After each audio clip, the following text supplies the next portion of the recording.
Hoje a gente vai falar sobre os modelos de turbulência. Na verdade, a gente começa a falar hoje, eu não acho que a gente consegue terminar todo esse assunto hoje, né? Porque, na verdade, se a gente for falar direitinho e mostrar resultado e analisar resultado, é uma parte um pouco mais extensa, né, do conteúdo. Então, a gente começa a falar hoje e vai falando devagarzinho. A gente já está chegando mais ou menos no final do curso, né? Então, a gente já viu, já conversou um pouco sobre turbulência, já falou lá sobre aqueles fundamentos, o que, que é, como é que ela existe, como é que ela é gerada, e aí agora a gente já começa falando também sobre a parte, na verdade, vocês fizeram um trabalho, né, sobre a parte experimental, né, sobre os métodos de medição, e aí agora a gente entra nessa parte de modelagem. Então, a gente vai falar de equações, de como é de fato que a gente resolve os problemas de escoamento turbulento. É claro que para conseguir resolver e conseguir aproveitar totalmente o que eu vou falar na aula de hoje, conseguindo resolver um escoamento, a gente precisa de ter um curso também de mecânica dos fluidos computacional. Mas aí é o curso, né, lá do professor Bruno, que eu acho que quem não fez ainda deve fazer no próximo semestre. Em todo caso, hoje a gente vai falar principalmente sobre as equações governantes de cada um desses modelos. Bom, basicamente, eu acho que a gente pode começar a questão de modelagem de turbulência com esse exemplo que eu tirei do livro do Davidson. Ele é bastante interessante porque ele mostra, assim, o porquê que a gente precisa de modelo de turbulência, né? Então, eu traduzi literalmente lá do livro, tá? Então, vamos assumir que desejamos simular um escoamento na vizinhança de uma chaminé elevada, digamos 100 metros de altura, tá? Podemos resolver diretamente as equações de Navier-Stokes e conservação de massa de espécie química para modelar o escoamento e a dispersão de poluentes ao redor da chaminé. Aquelas equações, as equações governantes, né, as equações de Navier-Stokes, de conservação de massa, elas são totalmente válidas. Então, para qualquer problema. Então, de fato, o que a gente poderia fazer é o quê? Eu tenho uma chaminé qualquer, né, que está soltando aqui os meus poluentes, né? Eu vou ter uma velocidade do vento soprando aqui, esses poluentes vão se propagar em uma direção bastante específica. E aí eu posso usar essas equações para resolver. Mas o interessante é que quando a gente começa a fazer uma análise de escala e dos requisitos para resolver um problema desse em regime turbulento, é que a gente começa a entender por que a gente precisa falar tanto sobre modelos de turbulência, tá? Vamos lá, ó. Então, suponhamos que a escala de comprimento integral seja em torno de 30 centímetros. Na verdade, a escala de comprimento integral, o quê? Aquela escala característica do escoamento, aquela escala que os vórtices teriam. 30 centímetros está um pouco pequena, mas eu busquei manter a ideia original lá do livro do Davidson, tá? Só para a gente poder fazer uma conta. E a velocidade típica do vento a 100 metros de altura em torno de 2 metros por segundo. Bom, é isso mesmo. A velocidade típica do vento está em torno disso, talvez um pouco mais alto, porque 100 metros de altura é um pouco mais elevado, mas estamos aí, né? Talvez a escala integral fosse um pouquinho maior do que isso, mas como estimativa de ordem de grandeza, está interessante essas duas hipóteses. Bom, então, se a gente calcular o número de Reynolds, né, lembrando, né, que RE igual a Rho, U, L, né, sobre Mi. Bom, ele usou L minúsculo ali, então vamos botar aqui L minúsculo sobre Mi. Então, isso daria um Reynolds, né, de 50 mil. Aí, a gente faz o quê? A gente usa aquelas expressões que eu pedi para vocês calcularem no passado, né, nas aulas anteriores, para calcular o tamanho da escala de Kolmogorov, e conhecendo as escalas de Kolmogorov, eu consigo conhecer também a escala de tempo desses vórtices, né? Então, fazendo a conta para esse número de Reynolds em torno de 50 mil, a escala de Kolmogorov ficaria em torno de 0,1 milímetros. E a escala de tempo, 10 a menos 3 segundos. E aí vem o problema, porque quando você for pegar e tentar fazer uma simulação, tentar fazer discretização no problema desse, você ia tentar ter que resolver um problema que imagina o seguinte, se eu vou desenhar um domínio computacional desse problema aqui, eu teria que ter, pelo menos, né, um domínio que cobrindo toda essa região. Então, eu diria assim, se eu pegar 100 metros em torno da minha chaminé, né, eu preciso ter da chaminé até o solo, e depois vamos imaginar que eu vou pegar para cima também, depois eu pegar 100 metros de distância, 100 metros para o outro lado. Então, eu construiria, na verdade, um domínio que seria alguma coisa mais ou menos, um domínio computacional, um domínio de estudo, onde eu vou resolver minha equação diferencial, uma coisa mais ou menos assim, né? Com a chaminé localizada em algum ponto dentro dele aqui, né? Bom, só para a gente fazer uma análise de ordem de grandeza, o que eu precisaria ter? Vamos imaginar que cada aresta desse domínio aqui, tá? Correspondesse a mais ou menos 100 metros. Não é bem assim, né? Na verdade, ela vai corresponder a mais do que isso, né? Porque se só a chaminé tem 100 metros, né? Eu vou precisar de pelo menos simular mais 100 metros aqui para cima, né? E também precisaria de uma distância um pouco maior, mas, novamente, só para a gente estimar a ordem de grandeza do problema. Então, vamos imaginar que eu tenha um domínio computacional, né? Onde eu vou, então, pegar cada região, cada dimensão dessa, né? Claro, nas 3 direções, né? Desenhar aqui, né? Ó, X, Y e Z. Né? Eu vou pegar essas 3 direções e vou tentar discretizar.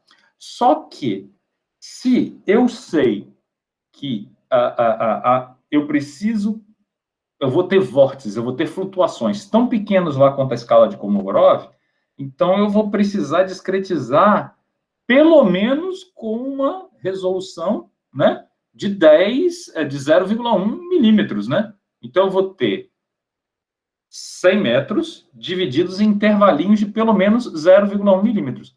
Na verdade, eu preciso até descer um pouco mais do que isso, né? Porque se você tem um vórtice, né, turbulento, que está aqui, tá? E esse vórtice tem 0,1, a escala dele é 0,1 milímetros, e eu vou discretizar esse vórtice, eu vou tentar lidar com ele numericamente, ora, eu não posso ter um volume de controle desse tamanho aqui, porque eu não posso ter eu preciso ter pontos nodais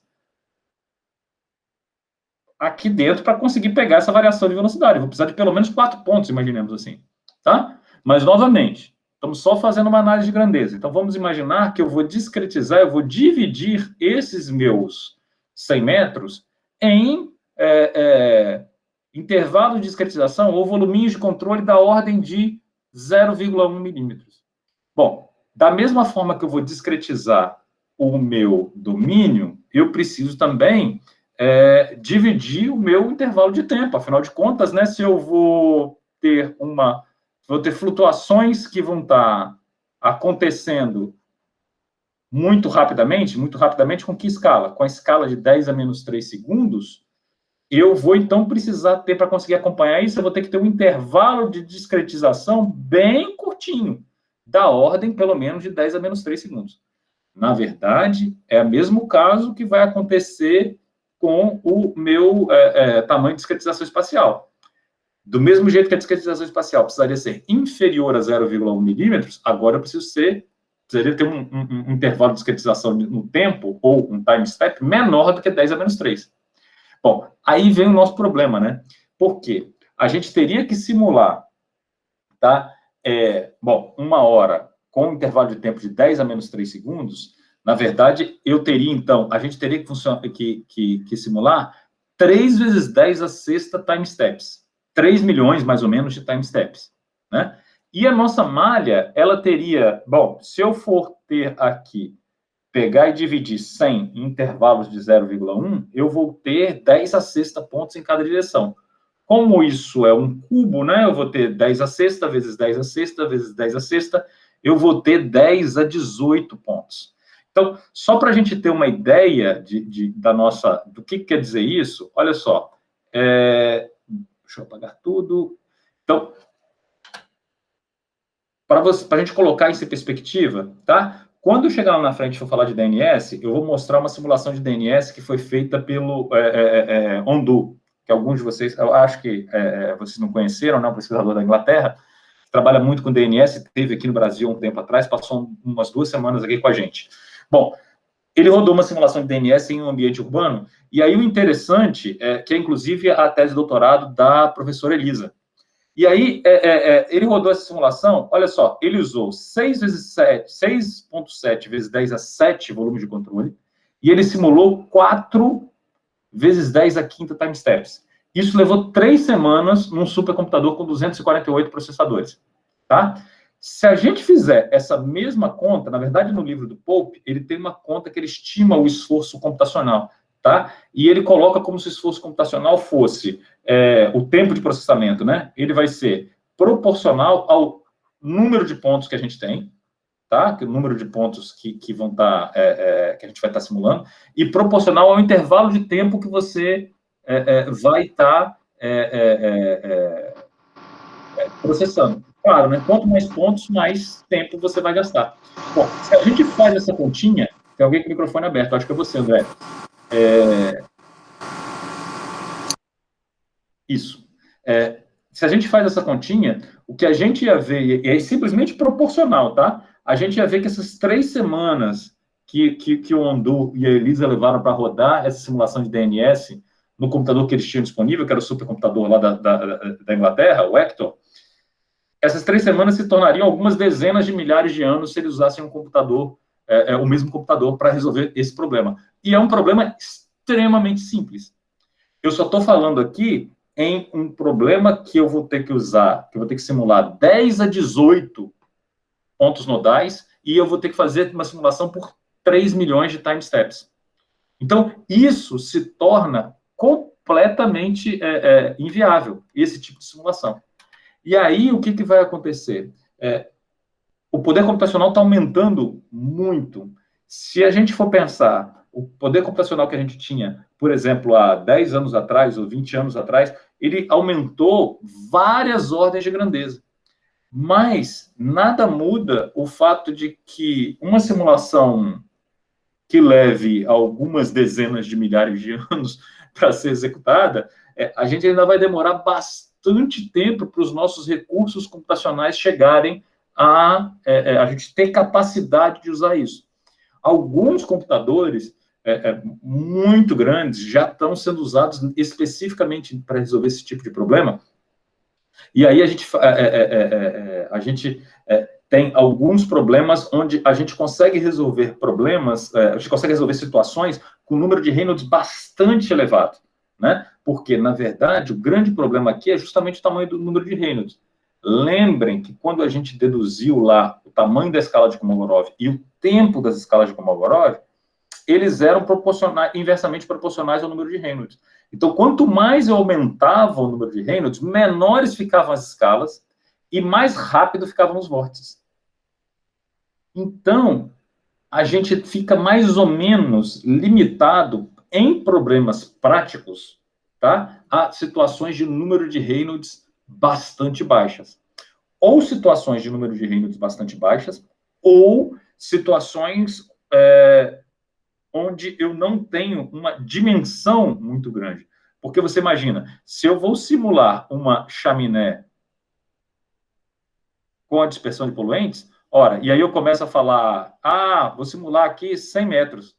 Bom, é um problema, né? Porque se o meu vórtice lá de Kolmogorov ele é da escala de 0,01 milímetros, eu vou gastar 1 milhão de pontos para conseguir enxergar esse vórtice, certo? Então, em alguns casos, a gente já consegue usar DNS para resolver alguns problemas específicos.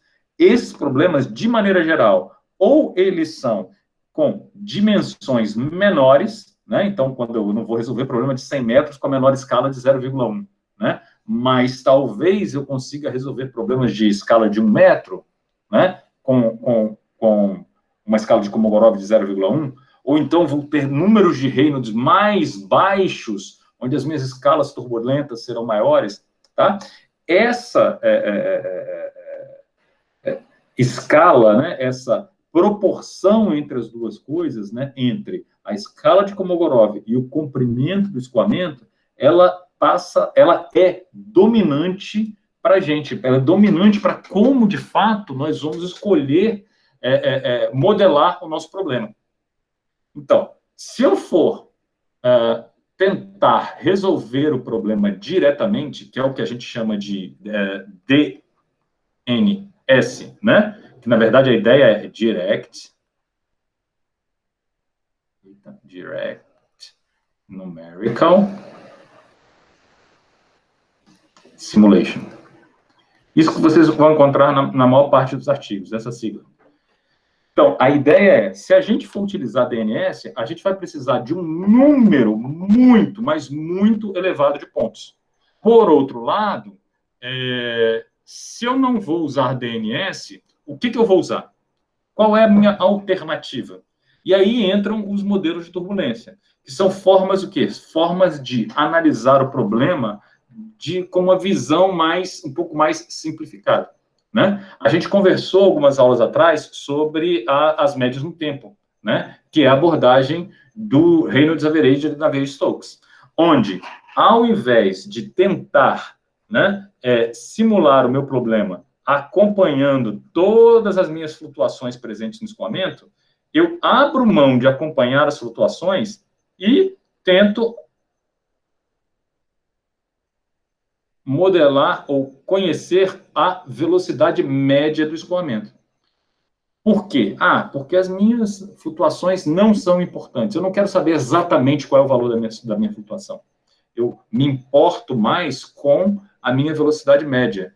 Eu preciso conhecer a temperatura média. Eu preciso conhecer a concentração média de poluentes. Então, eu abro mão desse cálculo extremamente demandante, que é a simulação numérica direta, que é o que está aqui na ponta de cá. E aí eu tenho uma outra abordagem, que é justamente o quê? A abordagem das médias de Reynolds, né? Runs, né? Runs, Reynolds Average de Navier-Stokes. Tem esse desenhozinho aqui, ó, que ele é bem legal para a gente entender a diferença entre uma e outra. Olha só, lembra que eu mostrei para vocês vários instantâneos, né? A turbulência, quando eu vejo essas ondinhas aqui, esses vórtices acontecendo aqui, isso é vamos dizer assim, um snapshot, uma fotografia instantânea do que está acontecendo. Se eu tirar várias dessas fotografias e tirar uma média ao longo do tempo, o que eu vou encontrar é isso daqui. Então, é como se esse cara aqui fosse o meu instantâneo. Epa, peraí, instantâneo.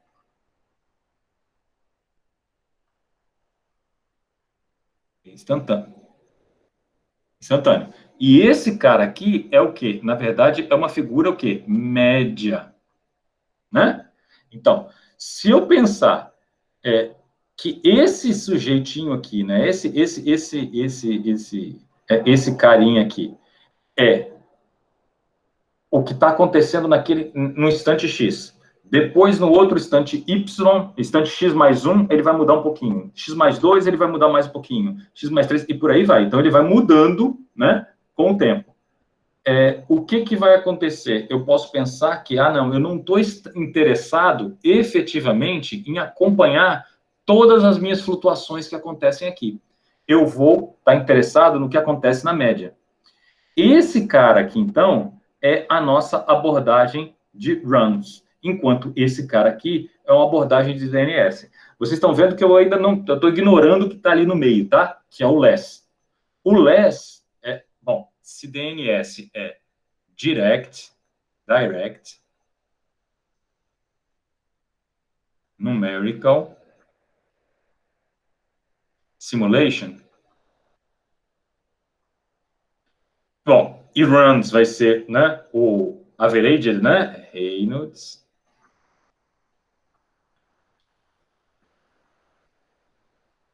Averaged, Navier-Stokes. Eu tenho um carinha aqui no meio dos dois, tá? Que é mais ou menos, que chama Large Edge Simulation. Qual é a ideia? A ideia aqui é mais ou menos o seguinte, ó. Vamos imaginar que esse cara daqui, o de cima, tá? O DNS, ele vai pegar e vai lidar com... Vou tentar desenhar aqui tempo, e vamos imaginar uma velocidade qualquer. Vamos pensar em U aqui.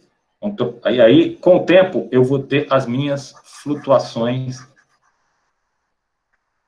de velocidade, tá? Aí, o que vai acontecer? Se eu for, de fato, simular usando o DNS, eu vou ter que ter acompanhar cada flutuaçãozinha dessa de fato, eu vou ter que acompanhar eles. Então eu vou requerer aqui um ΔT bem pequenininho. E claro, uma discretização espacial bem fina. Por outro lado, se eu for fazer uma simulação de Hans, lembra que eu falei para vocês? Eu vou esquecer as minhas flutuações. Eu só vou considerar aqui a minha velocidade média, o meu resultado médio, final. Eu não estou preocupado com as minhas flutuações. O LES, ele faz uma abordagem, vamos dizer assim, no meio termo das duas. Ele considera o seguinte, olha, eu gostaria de conhecer quais são as flutuações, mas eu não consigo simular todas as flutuações, até lá embaixo, até a escala de Kolmogorov.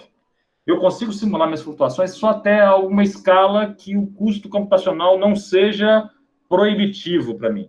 Tá? Então, o que o LES faz? O LES diz o seguinte, olha, eu vou simular somente as grandes escalas, as grandes flutuações, os grandes vórtices, os large eddies. Então, eu vou simular somente as grandes flutuações.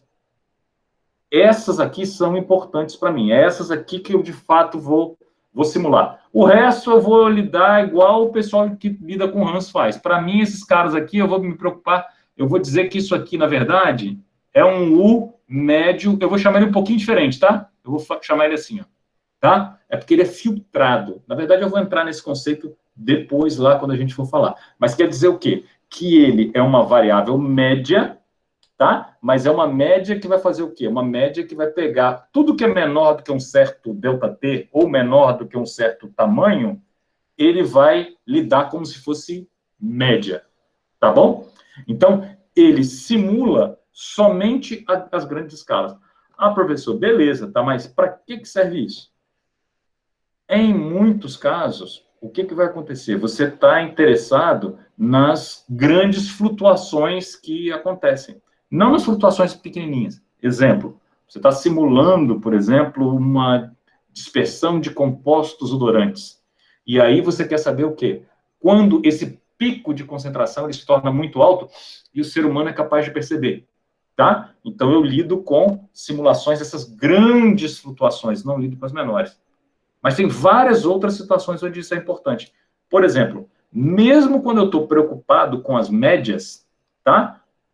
Pode ser que um modelo que resolva somente as médias, ele pode não ser, vamos dizer assim, tão bom quanto eu gostaria para calcular essas médias, porque ele pode fazer algumas hipóteses. Lembra do que eu falei para vocês sobre isotropia, né? Sobre uniformidade, sobre homogeneidade? Alguns modelos de turbulência usam essas hipóteses para tentar resolver a turbulência. E aí os resultados deles não são muito bons. Por outro lado, quando eu vou usar LES, lembra de uma característica que a gente conversou sobre turbulência? É que as grandes escalas, de maneira geral, elas são não homogêneas, não isotrópicas e não uniformes. E as pequenas escalas, elas tendem a ser mais homogêneas, mais isotrópicas e mais uniformes. Por quê? Justamente por causa do domínio da viscosidade, não é isso? A viscosidade lá nas pequenas escalas, lá na dissipação, é ela que manda. Então, a tendência lá nas pequenas escalas é que a estrutura da turbulência seja mais comportadinha. E aí é mais fácil de eu usar. Aí modelos matemáticos para descrever turbulência já começam a ficar um pouco melhores, certo?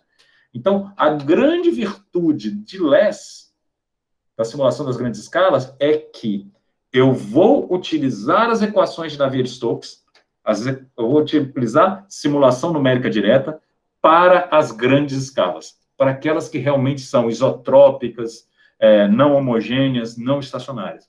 Para as pequenas escalas, né, eu vou usar um modelo de turbulência qualquer. Nós vamos ver vários modelos de turbulência qualquer.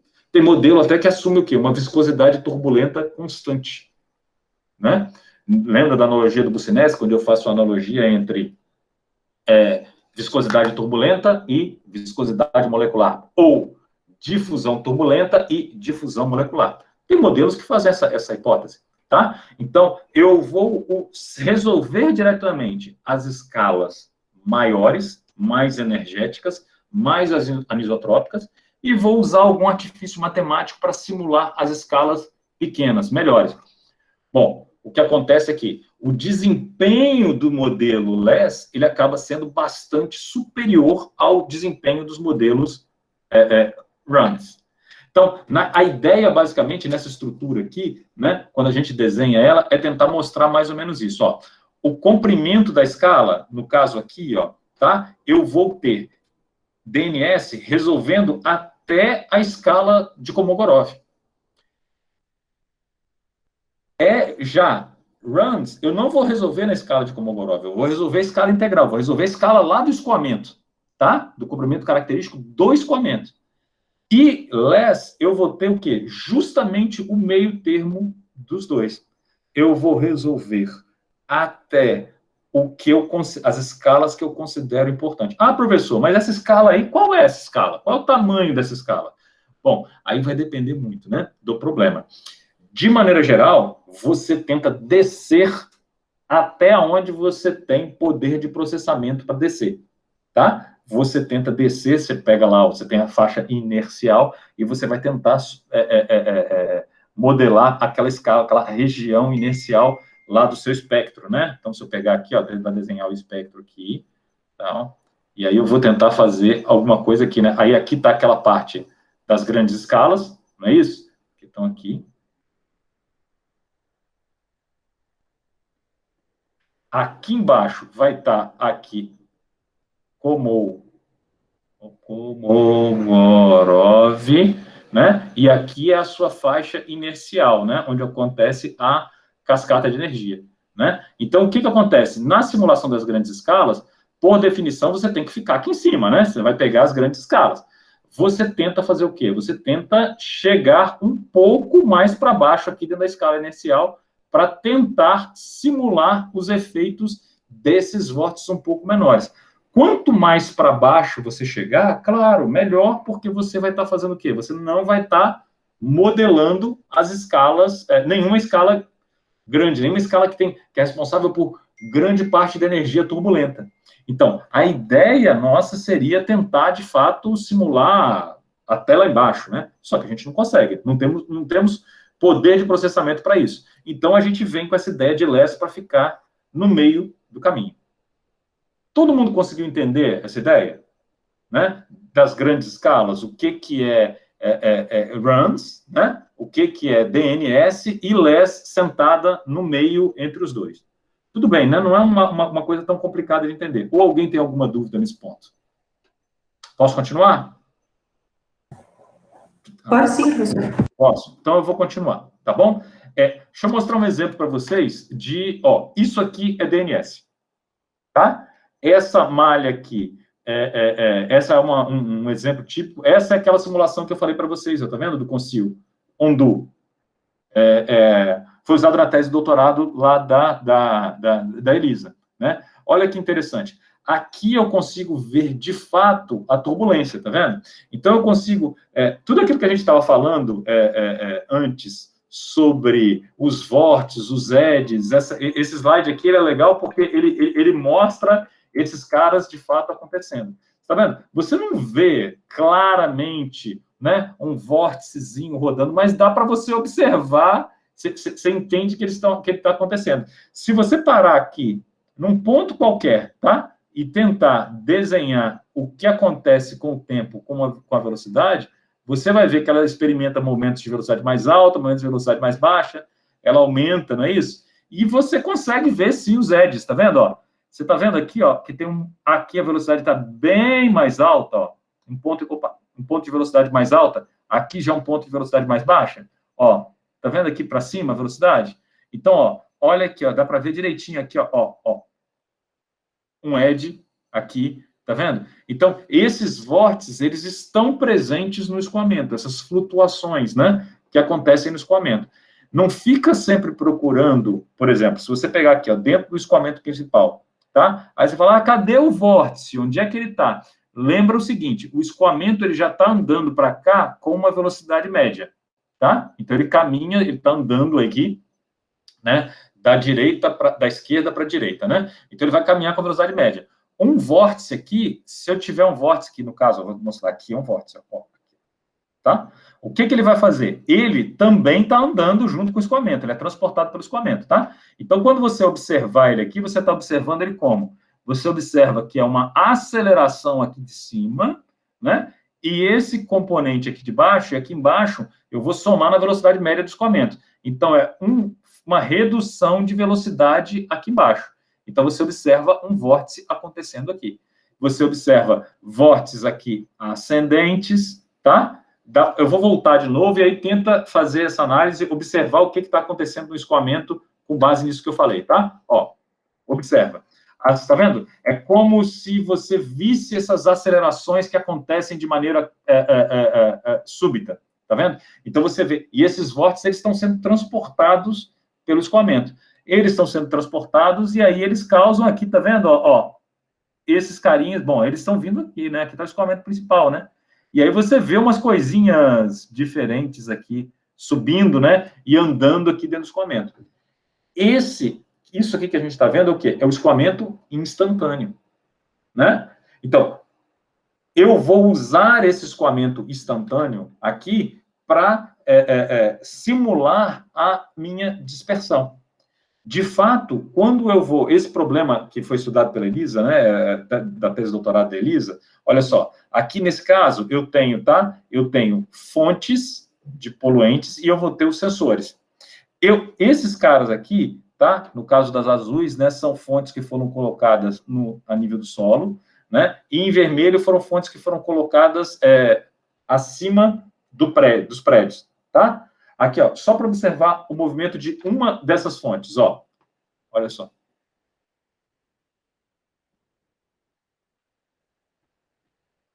O que eu estou observando aqui é o quê? É aquele campo de velocidade turbulento que a gente viu, tá? Como ele está fazendo essa movimentação, né, dos poluentes ao longo do tempo, né? Então, o DNS, ele tende a simular diretamente as minhas equações, então ele vai tender a fazer o quê? Simular diretamente o que está acontecendo lá no túnel de vento.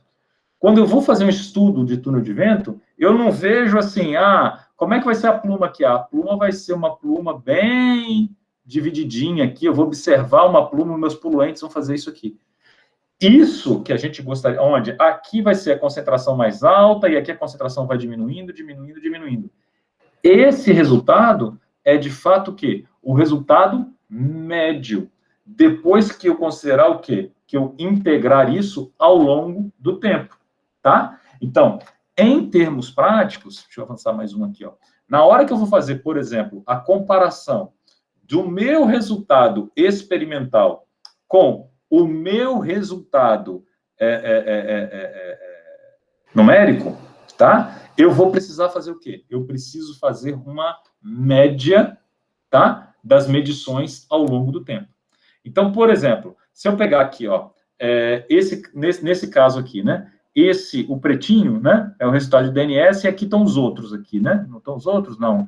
Não, só o vermelho, tá? Foi experimento de túnel de vento e túnel de água são análogos, tá? Você faz o mesmo experimento. Você pode fazer no túnel de vento, ou você pode fazer, aí não é túnel de água, é um canal de água, né? Na verdade, você faz um canal e vai botar água para fluir, por exemplo, sobre os seus prédios, seu modelinho de prédios que está aqui, tá? O que muda? Bom, vai mudar o quê? O número de Reynolds vai mudar, porque a viscosidade e a densidade do fluido vão ser diferentes, mas a ideia é mais ou menos isso. E aí o que você vai encontrar é alguma coisa mais ou menos assim, ó. Olha aqui, ó, os resultados de DNS e o resultado médio do túnel de água. Então, como você usa esse resultado, né?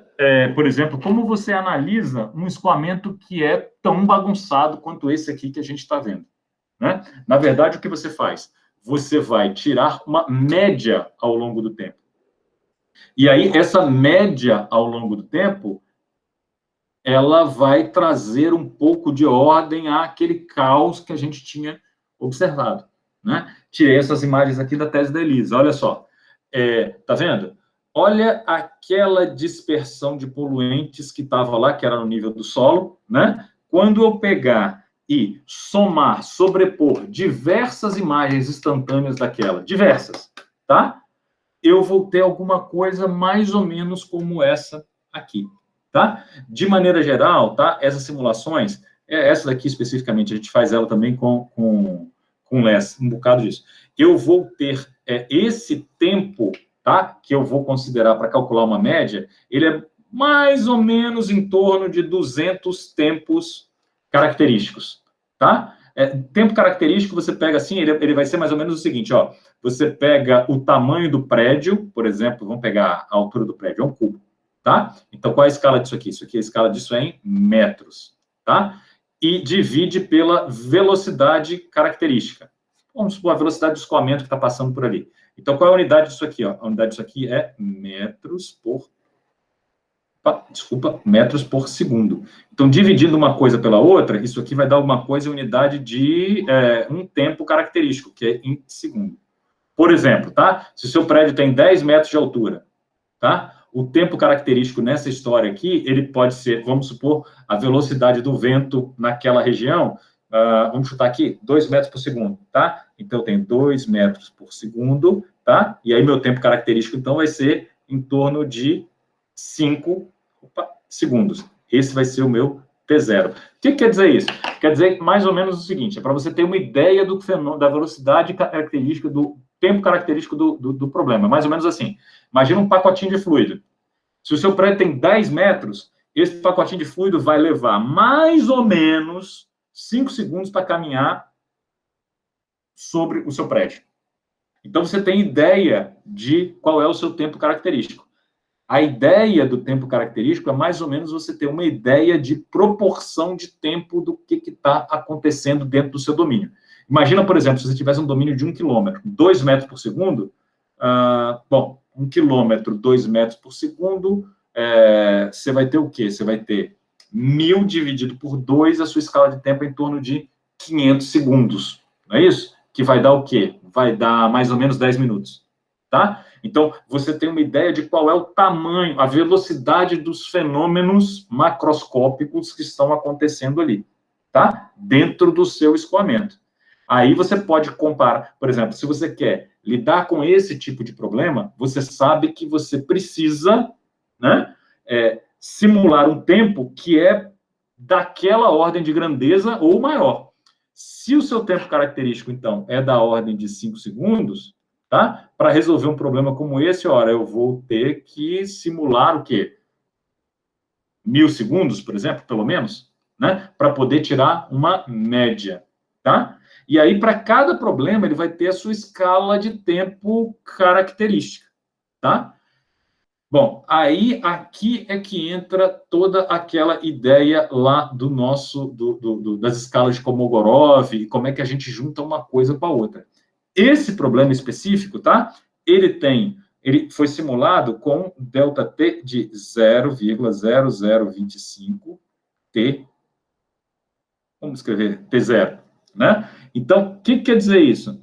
Quer dizer que eu preciso para conseguir simular 200, eu vou precisar que é 10 a 2, 10 a 3, 10 a 4, 10 a quinta, 10 a sexta, talvez, intervalos de tempo, 10 a quinta, intervalos de tempo para conseguir simular o meu problema. Lá atrás, naquele slide, eu já tinha feito essa conta, já até aparece lá em algum, deixa eu só ver aqui, cadê? Aqui, ó. 4 vezes 10 a quinta time steps para conseguir simular aquele escoamento. Então, o que eu vou fazer? Na hora que eu vou fazer uma simulação, eu deixo ela rodando. Aí ela vai ficar desse jeitinho aqui, né? Ela vai rodar, deixa eu só apagar esse monte de coisinhas aqui que estão atrapalhando, né? Cadê? Apagar todos. Ele vai rodar, ele vai ter toda essa dispersão, né? Que vai estar acontecendo aqui por conta da turbulência, né? Então, essa imagenzinha aqui, ela é bem legal para isso, deixa eu apagar de novo, né? Eu vou, então, simular esse cara durante 200 tempos característicos. Bom, lembrando, tempo característico é 5 segundos, então eu vou simular o quê? Durante 1.000 segundos. Pronto, professor, resolvido. Durante 1.000 segundos você vai simular. Não, quase isso. Vamos imaginar o seguinte, ó. Vamos imaginar que eu vou pegar aqui, ó, tá? Aqui nesse ponto. Opa, Parece que tem muito. Eu vou pegar aqui nesse ponto, tá? A concentração. Se eu voltar, vou voltar uma e vou passar de novo, tá? Ó, comecei a minha missão. Não tem nada lá ainda, tá vendo? Agora está aparecendo alguma concentração lá naquele ponto, tá vendo? A concentração está aumentando, tal. Opa, foi bastante alta, né? E agora aumentou ainda mais, né? Agora está diminuindo um pouco, bem menor, continua elevada. Opa, mas agora o poluente está indo para o outro lado. Isso provavelmente é o quê? É justamente aquela ideia do vórtice, né? Ora, ele vai jogar os meus poluentes para cá, ora, o vórtice vai acabar jogando os meus poluentes para cá. Eu preciso, então, ter um número suficiente de médias que vão me permitir, né, calcular direitinho, que, ora, esse poluente está aqui, ora, esse poluente está aqui. Ora, não tem nenhum poluente, ora, tem poluente. Então, quando eu faço a minha simulação, o que vai acontecer na prática é alguma coisa assim, ó. Vamos pensar assim, ó, começou agora, eu não estou tendo nada, tá? Não tenho nada, opa, não tenho nada, não tenho nada, não tenho nada, não tenho nada, opa, começou a aparecer, diminuiu, aumentou muito, diminuiu, aumentou novamente, aumentou mais ainda, diminuiu, não tenho nada para. Opa, aumentou. Tá vendo? Então, o que a gente está observando aqui, efetivamente, é como acontece o meu ciclo de turbulência. Deixa eu pegar aqui e botar uma outra corzinha aqui. Vou botar um laranja aqui por cima, tá? Então, isso daqui seria a minha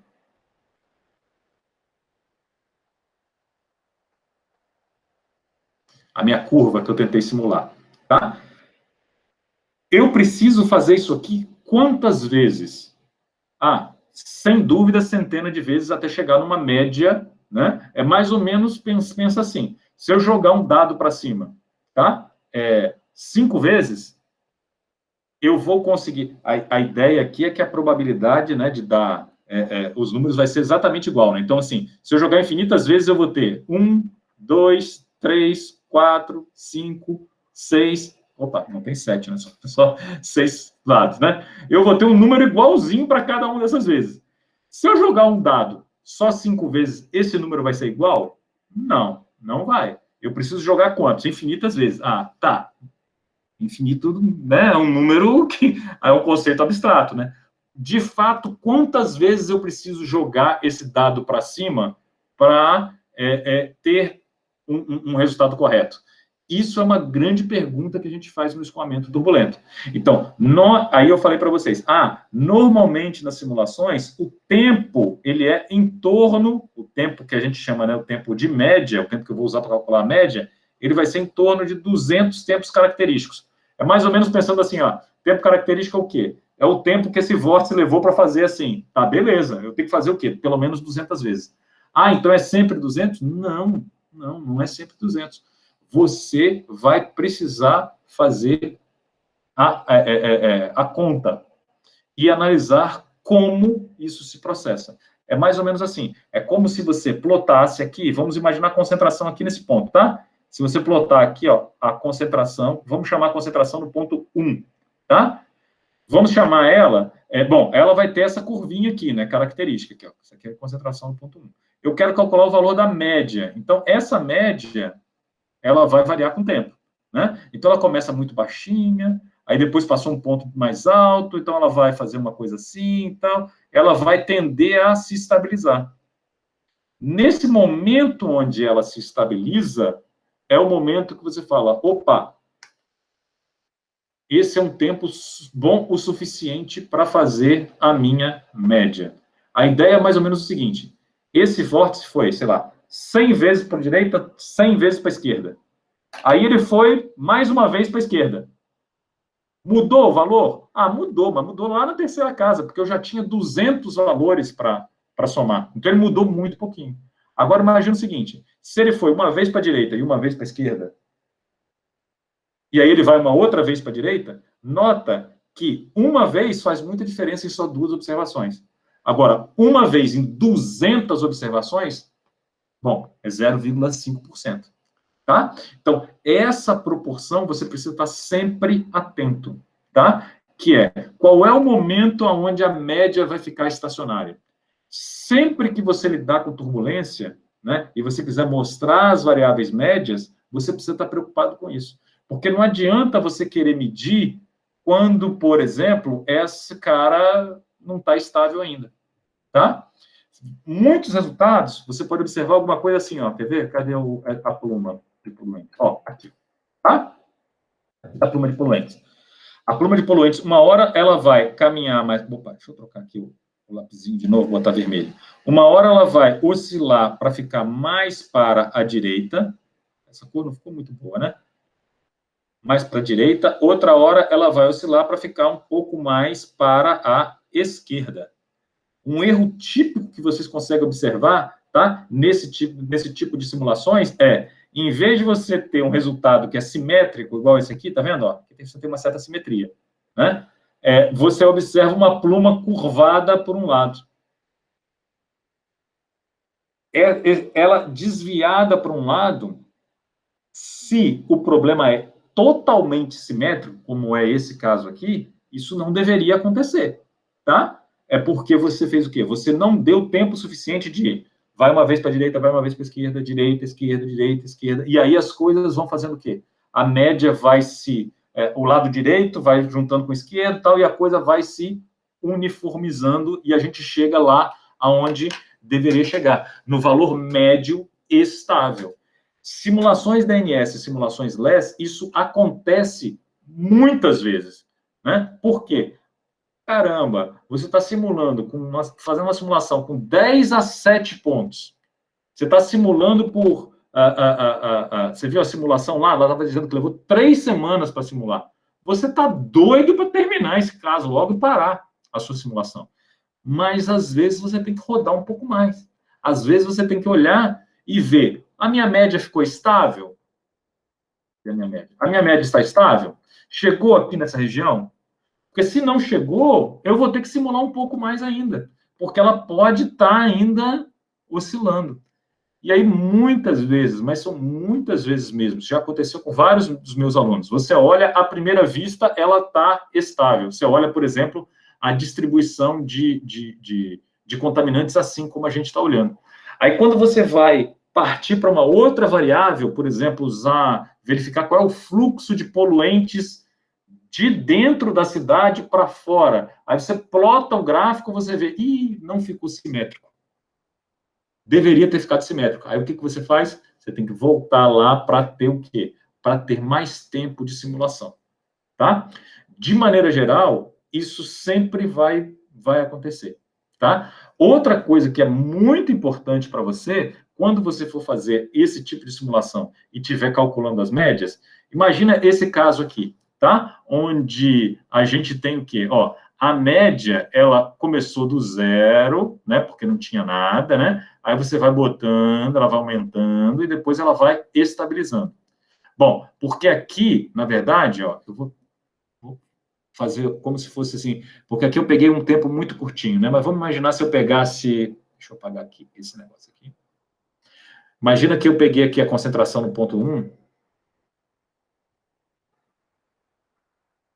tá? Aí ela começa do nada, sobe, desce, sobe, desce, sobe, desce, sobe, desce, sobe, desce. Isso é uma outra característica. Olha só, como você começou do zero, do tempo igual a zero, nota que você está pegando um período a gente chama esse período de spin-up. Ou seja, eu não tenho concentração no meu domínio ainda. Então, o domínio está... Imagina, eu liguei a minha pluma, até o poluente sair da fonte e chegar no sensor, leva um tempo ainda. Então, por exemplo, vamos pensar aqui nesse exemplo aqui, eu poderia dizer que é esse intervalo de tempo aqui, tá? Esse intervalo de tempo, eu não preciso nem colocar ele na minha média, né? Porque, na verdade, eu sei que ele não chegou o poluente lá, ele não representa o que acontece mesmo quando a minha solução está andando. Então, de maneira geral, o que a gente faz? Na hora de calcular o meu tempo de média, eu jogo fora esse meu tempo inicial, entendeu? Então, eu vou pegar meu tempo de média, pegar um tempinho pequeno, assim, tempo de média, eu vou considerar o quê? Eu jogo fora esse tempo de spin-up.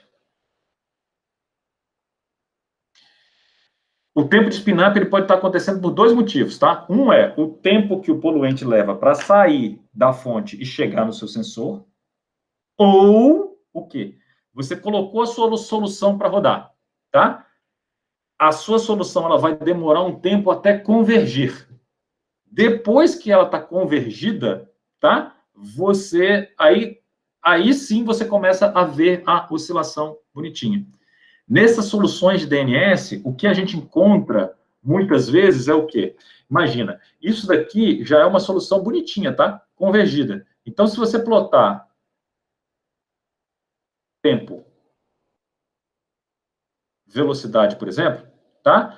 O que a gente observa aqui é que quando você começa a rodar a sua solução, você vai ter a sua velocidade começa a aumentar, ou de um valor lá que você chutou inicialmente, ela vai começar, eu não tenho muita turbulência, aí a turbulência começa a se desenvolver no domínio, não tem muita flutuação, tá? Aí ela começa a se desenvolver, e aí ela começa a aparecer as flutuações, depois de algum tempo, é que ela vai ficar com a cara mais ou menos que você observa que é a cara da flutuação, esses movimentos periódicos. É claro que ela não fica tão periódica assim, por quê? Porque são diversas frequências. Mas você vê um momento, tá? A partir do qual, e aí não tem muito jeito, tá? Você tem que olhar a série mesmo. Que é o momento que a estrutura dela, ela está ainda se consolidando. A gente fala que ele está chegando no regime permanente. Ele está formando as estruturas de turbulência. A turbulência ainda está se desenvolvendo. Então, na hora que você for colocar, né, a sua simulação para rodar, você efetivamente vai ter que se preocupar com um tempo inicial, que é esse tempo que a gente chama efetivamente de tempo de spin-up, o tempo de convergência, tá? E aí, depois que a sua solução está convergida, está lá oscilando, a sua turbulência está desenvolvida, tá? Efetivamente. Aí sim que você vai começar a se preocupar em fazer as médias. Então, é isso que... Cadê? Danado? Aqui, ó. Então, esse tempo de spin-up não é só, que eu coloquei aqui, ele não é só para deixar o poluente chegar lá no sensor, não. Pode ser que a sua solução ela ainda não esteja totalmente convergida. E aí, então, ela vai demorar ainda para chegar na situação de convergência. Então, você roda um tempo, tá? Até você chegar nessa situação de convergência. Depois que está convergido, aí sim você começa a fazer as médias. Ah, professor, e quanto tempo em geral demora isso? Olha, eu posso falar pela experiência nossa que a gente tem feito várias simulações, principalmente de LES, aqui no programa, né? De maneira geral, o que a gente tem observado é que esse tempo, tá, inicial, que a gente chama de o tempo de spin-up, ele fica em torno de 100 tempos característicos, tá? E o tempo de média, tempo que eu preciso para fazer a média, ele vai lá, é esse aí que vai ser em torno de 200 tempos característicos. Mas isso, assim, não assuma essa regra como ela sendo uma regra pétrea, tá? Porque isso vai depender de problema para problema. Ah, professor, da onde você tirou isso? Você começa tentando do zero? Não, você começa por aqui, porque a gente usou isso, da onde a gente começou testando isso? Você tem vários papers, e os papers, né, os artigos, eles vão dizer para você mais ou menos quanto o autor usou, né? E a gente olha lá, a gente encontra, a gente usou 50, a gente usou 100. Então, você começa dessa faixa, tá? E aí, a partir do momento que você está olhando lá a sua solução, e não tem jeito, tá? Você vai ter que olhar a sua série temporal nos seus pontos de interesse. Por exemplo, numa região de recirculação aqui atrás, entendeu? Você vai olhar e você vai tentar ver assim, opa, minha solução está entrando em regime permanente, né? Ela está entrando em... A minha turbulência, ela está ficando estacionária, é aquilo ali mesmo. Opa, então, então eu posso agora começar a calcular as minhas médias. Então, você vai ter um período de spin-up e um período de média. Tudo bem? Captaram a ideia? Deu para entender como funciona aqui a ideia do DNS? Sim. Professor, Fala. no caso aí desse exemplo, esse é só para uma fonte? Esse caso aqui, sim, é só uma fonte. A fonte é aqui onde está esse xizinho aqui, tá? Certo. Aí, no caso, se tivesse mais, tem que fazer ao mesmo tempo essas demais fontes ou tinha que Ah, aguardar? sim, não, dá para fazer ao mesmo tempo, sim. Dá para fazer aqui. Você pode Beleza. colocar várias fontes aqui, aí você vai fazer, elas vão se dispersar dentro do escoamento, sem problema algum, tá? Ok. Essa ideia aqui, então, porque leva muito tempo para rodar, entendeu? E o que leva muito tempo para rodar? É justamente a simulação da velocidade. Ela é demorada. LESS é a mesma coisa, é muito demorado. Mas, como vocês estão vendo, olha só, a comparação com dado experimental, ela é de uma precisão impressionante.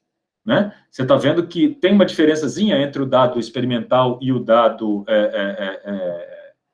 o vermelhinho, né? Entre o dado experimental e o DNS, tá, tem, mas em termos médios, essa diferença ela não é tão grande assim. E as simulações DNS, elas conseguem representar muito bem os dados experimentais. Em algumas revistas até aceitam, porque normalmente quando você faz simulação com mecânica computacional, as melhores revistas sempre pedem, vem cá, me apresenta aqui uma comprovação de que esse negócio está certo. Ou seja, normalmente você vai pedir uma validação comparando com dados experimentais. As simulações de DNS, elas são tão boas, né? Os resultados são tão bons que muitas revistas aceitam, em vez de comparar com dado experimental, com dado de túnel de vento, por exemplo, eu vou comparar com resultado de DNS. E aí a comparação do seu modelo de turbulência, do seu resultado com o seu modelo de turbulência convencional com os resultados de DNS, ela já é aceita como uma validação. Tamanho é o grau de precisão que eu tenho nas minhas simulações de DNS, justamente por quê? Ora, porque eu não estou usando um modelo para prever a turbulência. Eu estou efetivamente simulando a turbulência pela simulação direta da solução das equações de Navier-Stokes. Né? Então, a ideia aqui é tentar usar a simulação, a simulação direta, para resolver todas as escalas de energia. Desde as escalas integrais, lá, por exemplo, nessa situação que eu mostrei, né? Desde o tamanho do prédio até as escalas menores, lá embaixo, né? Onde a gente vai ter a nossa dissipação viscosa lá nas escalas de Kolmogorov. Entenderam? Sim? Bom, então a gente pode passar para o que é mais usual da gente, né? As simulações de DNS, elas são extremamente importantes e valorosas para o conhecimento. Elas são Professor, práticas... Oi, fala, André. Só que aí, a simulação do DNS, você tem um resultado. Sim. Beleza.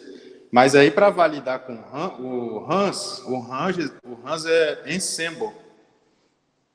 E no caso, por exemplo, quando eu vou validar com um experimento, eu rodo o experimento várias vezes para conseguir um ensemble do experimento, entendeu? Só que no caso do DNS, a gente não tem essa mordomia, entendeu? Depende da configuração. Olha só. Se você tem um experimento que varia no tempo, tá? Aí você vai precisar fazer uma média das repetições. Tá? A maioria dos experimentos, né, você vai fazer o quê? Você vai ter a simulação de DNS rodando durante um longo tempo. Tá bom? E aí você vai fazer o quê? Para justamente, vamos dizer assim, tentar incluir todas as escalas de turbulência. Mais ou menos assim, deixa eu tentar explicar. Ó, deixa eu ver. Bom, a gente consegue desenhar aqui. Ó. Se eu tenho, por exemplo, um experimento de túnel de vento, tá? Se eu tenho um experimento de túnel de vento, eu vou lá e vou colocar os meus... vou pegar um aqui agora, vou parar essa apresentação e vou pegar um que eu estava lendo agorinha, mostrar aqui para vocês, só um segundo, downloads, aqui, aqui, ó. Deixa eu só mover para cá. Aqui. Aqui. Ó, esse aqui é o nosso experimento de túnel de vento, tá? Então, eu tenho aqui é um túnel de vento, né? Deixa eu tentar dar um zoom aqui no túnel de vento, tá? Ó, esse túnel de vento aqui é um túnel de vento grande, muito grande, né? Tá vendo aqui, ó, o tamanho dele aqui, ó, é 27 metros de comprimento, né? Então, ele é bem grande, a gente entra dentro dele, né? Esse é o túnel de vento lá de Surrey, tá? Da universidade lá. É um túnel de vento bastante sofisticado, um dos melhores do mundo, esse túnel de vento, efetivamente. Na verdade, você tem aqui, ó, tá vendo? Você, aqui, todas as fronteiras dele, você pode fazer aquecimento ou resfriamento. Além de você ter essas placas aqui na entrada, onde você pode fazer aquecimento ou resfriamento. Então, esse túnel de vento, especificamente, ele é muito legal, porque você consegue simular aquilo que a gente viu na aula passada, que é aquele perfil vertical de temperaturas, né? Ou uma estratificação instável, ou uma estratificação neutra, ou uma estratificação instável. Eu consigo fazer isso utilizando esse túnel de vento. Aqui nesse desenhozinho aqui, parece que ele é pequenininho, né? Mas a escala mesmo, ele é desse jeitinho aqui, tá? Isso que a gente está vendo aqui embaixo, tá? Esse cara, né? Nesse experimento, o que vai acontecer?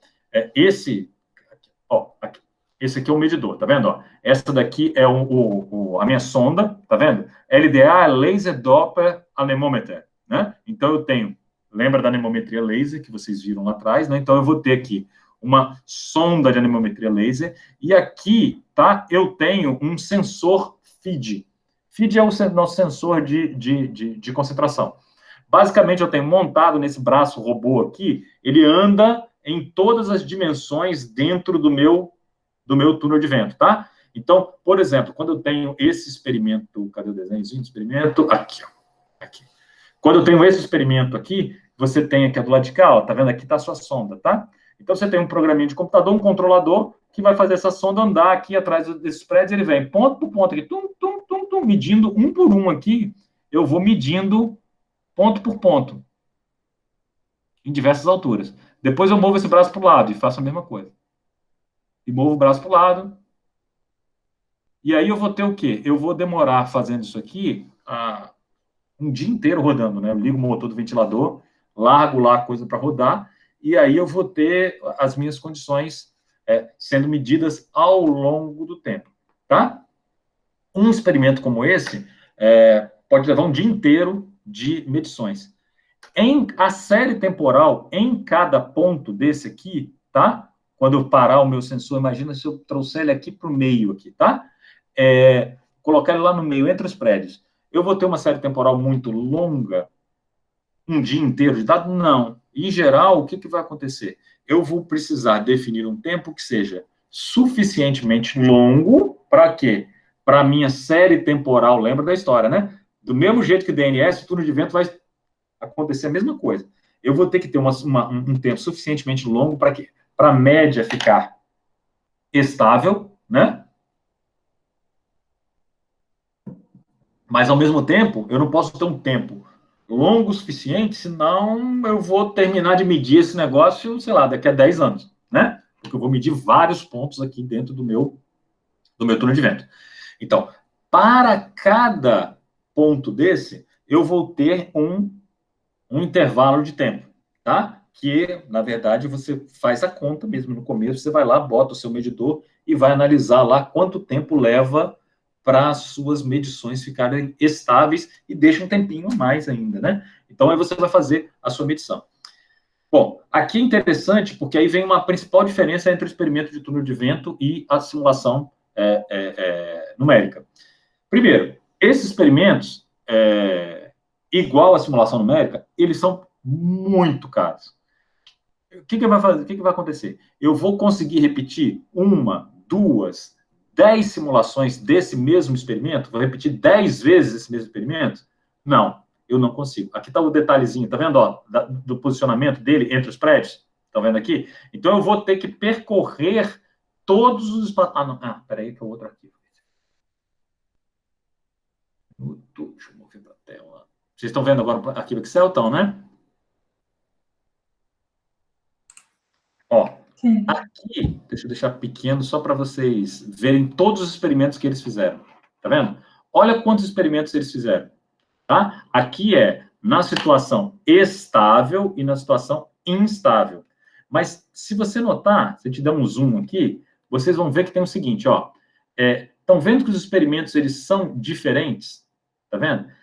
Experimentos exatamente iguais, aí você observa aqui, ó, esse cara aqui, ó, tá vendo? 45 graus, com a fonte na posição 1 e com a velocidade do vento específica, tá vendo? Então, ele repete os experimentos, tá vendo? Repete, né? Mas grande parte dos experimentos eu não consigo repetir. Tá vendo que eu só consegui fazer isso aqui 3 vezes? Tá? Então, eu não consigo fazer essas repetições, assim, infinitas vezes, né? Na verdade, 3 vezes não, né? 2, porque o outro, ó, esse do meio aqui, já tem condição um pouquinho diferente, tá? Então, eu vou conseguir fazer poucas repetições. E aí, olha aqui o outro dado interessante, ó. Eles medem. Acontece repetição? Muitas repetições? Sim. Mas as repetições são para fazer o ensemble averaging, como você falou? Não. Nesse caso específico olha, eles fizeram as medições na seção transversal, depois as medições na seção horizontal. Por quê? Porque leva muito tempo para medir aquele monte de ponto, tá? Move para um ponto, para, fica lá medindo. Move para outro, para, fica lá medindo. Move para outro, para. Então, esses experimentos, eles são experimentos bastante caros, tá? Então, de maneira geral, eu não tenho um experimento desse realizado dezenas de vezes. Apesar do que, e aí vem a maior diferença entre o numérico e o experimental, é que o experimento, qualquer experimento, ele pode estar sujeito a variações externas, né? Temperatura do dia, temperatura externa foi diferente, a umidade do ar está um pouquinho diferente. Você tenta controlar ao máximo isso para tentar fazer o menor número de experimentos possíveis, né? Aí você vai fazer lá os seus experimentos. Você faz, se você conseguir fazer 3 repetições, cara, você tá, ó, bem pra caramba, tá? Mas é muito pouco provável, porque, na verdade, o que você quer fazer? Num túnel de vento nesse porte, o custo da hora do equipamento ligado é muito alto. Então, você vai ter, ou de uma rodada dessa, ele é muito alto. Então, você quer usar o melhor possível o seu tempo para fazer o quê? Para analisar outros efeitos. Por exemplo, mudei a velocidade do vento, mudei a estratificação, botei a temperatura maior, temperatura menor. Então, você quer simular casos diferentes. Então, você não fica repetindo a mesma coisa para fazer o seu ensemble average. Nesse caso, o que você faz? Você tenta deixar mais tempo, um tempo bastante longo, para fazer o quê? Para você conseguir ter uma série que vai conseguir, vamos dizer assim, computar a presença de todos os vórtices, todas as escalas ali. Isso acontece tanto no túnel de vento quanto na simulação numérica. Aí você pode falar assim, tá, beleza, professor, mas isso é válido só para os problemas que são permanentes. Isso aí, só vai valer para os problemas que são permanentes. Os problemas que não são permanentes, como, por exemplo, se eu quiser saber o que acontece na hora que eu ligo a fonte, aí como o poluente começa a se dispersar e tal, aí depois desligo a fonte, né? Então eu estou simulando um puff de dispersão, tá? Esse é um problema claramente não permanente, né? Porque esse puff vai andando pelo domínio. Aí, cara, aí não tem jeito. Aí tem que ser o ensemble average mesmo, e você vai ter que lidar com isso.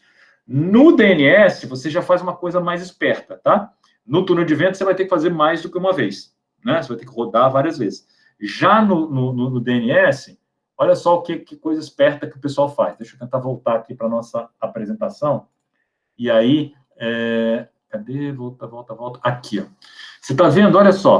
Olha o que eles fizeram aqui nesse estudo. Você está vendo aqui, ó, 1, 2, 3, 4, 5, 6, 7, 8, 9, 10, 11, 12. 12 fontes ao nível do solo. Sabe qual é a ideia? A ideia é mais ou menos o seguinte, ó. Você tem a turbulência acontecendo aqui dentro desse conjunto de prédios, tá? Aí você quer simular, fazer o seu ensemble average. Sabe como é que você faz? Você simula aqui, essa fonte aqui, ó, tá? Como se eu tivesse... Opa! Você simula essa fonte aqui, tá? Como sendo o... Não ficou bom assim, não, peraí. O poluente 1, essa daqui como sendo o poluente 2, essa aqui o poluente 3, essa aqui o poluente 4, bom, até chegar aqui em cima até o poluente 12. Então, é como se você não soma tudo. Não, muito pelo contrário. Você vai ter uma pluma aqui, outra pluma desse cara aqui, outra pluma desse cara aqui, outra aqui, e depois sabe o que você faz? Você simplesmente faz a média das plumas. Então, você faz um ensemble average em uma única rodada desse negócio. Afinal de contas, esse trem leva 3 semanas para rodar, tá? Então, você simula 12 fontes na mesma rodada. E aí você pega essas 12 fontes e soma a média delas. Então, é como se você fizesse o ensemble average em uma única rodada. Captou a ideia? Entendi. Tá? Aí, então, a ideia é, dentro da mesma simulação, porque o que gasta muito esforço computacional é a solução, tá? De U, V, W e pressão. Você resolver concentração, tá? De uma espécie química é uma equação diferencial a mais que você tá lidando. Então, se você resolve, por exemplo, aqui, tá? 12 equações diferenciais a mais, beleza, vai aumentar mais o seu tempo de processamento? Claro que vai, mas não vai aumentar 12 vezes o seu processamento. Se você tiver que fazer o ensemble average e ter que rodar 12 vezes, você vai ter que resolver de novo U, V, W, P e a concentração do 1. Depois, na próxima, U, V, W, P e a concentração 2. Depois, na próxima, e assim vai. Isso vai demorar muito mais tempo do que se você fizesse U, V, W, P, C1, C2, C3, C4, C5, C6, até C12. Então, você faz um ensemble average utilizando esse artifício. Captou, né? Cara, quando você está falando de 3 semanas de processamento em supercomputador, você está falando de muito, muito tempo. Porque o grande problema é o seguinte, uma coisa é a gente ter o nosso cluster aí dedicado como a gente tem, né? E aí a gente roda as coisas, e aí dá a impressão que você pode, bota para rodar, testa, tira, roda, errei, roda de novo. O tempo de processamento nesses computadores de grande porte, você normalmente, você tem que disputar um edital, e aí você ganha tempo de processamento. Quando você ganha tempo de processamento, você ganha um determinado tempo. E aí você faz a conta ao contrário. Olha, eu ganhei aqui 2, 3 meses de CPU.